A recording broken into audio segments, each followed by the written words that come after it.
This is KNEB.TV weather from the Arby's Weather Center. Arby's, we have the meats.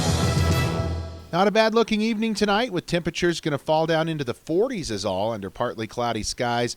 Going to turn cloudy overnight into early tomorrow and a period of some clouds hanging around. Otherwise, beautiful weather coming tonight. Much cooler, though, as we head into tomorrow, even colder for Sunday. And really the next 7 days going to be summed up as breezy to windy conditions.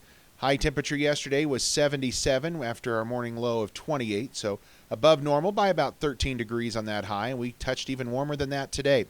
Nothing in the rain gauge, right at normal for the month and still a little over 4 inches above normal for the year. Take a look at temperatures right now, very comfortable. A band of upper 70s to low 80s from Denver over to Goodland, right up into our area here in western Nebraska as well. Much cooler, though. Look at Watertown checking in at 55, Sioux Falls at 61. Temperatures here are in the 70s all across our region here early this evening for a Thursday. Beautiful looking weather out there. 73 to 78 degrees all across the area.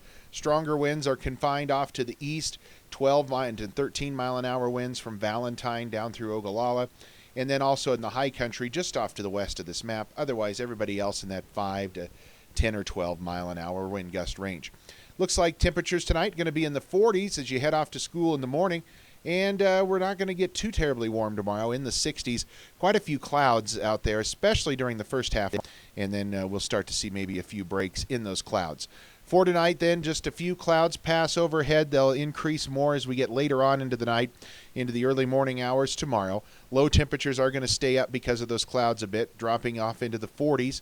38 in Alliance, one of the colder readings out there, 45 in Wheatland. For tomorrow, we start the day with some clouds, and there could be a very slight chance of a passing sprinkle. That's about it. We'll clear out later on in the afternoon into the early evening hours as temperatures, skies clear off, and temperatures are going to warm a little bit tomorrow, but they're certainly going to be much cooler than where they were today. 50s and low 60s out there is all we're going to muster tomorrow for high temperatures. That's some 20 to 25 degrees cooler than where they were today. For tonight, partly cloudy skies, lows in the low 40s. For tomorrow, going to be breezy at times, cloudy early, some sun later on in the day, highs only into the low 60s, and breezy to windy conditions. I told you that's going to be our highlight of the next 7 days. We've got them pasted on there every single day. Probably the windiest weather coming Sunday into Monday, and then again Tuesday into Wednesday. We could see some gusts easily in that 50 mile an hour range. Some showers along that frontal system as well, especially late Friday. Can't rule out some off and on sprinkles or flurries as well later on in the week. Temperatures drop down to 50 by Sunday, a little warm up by Tuesday, only to cool off again and be in the upper 40s by the latter part of next week.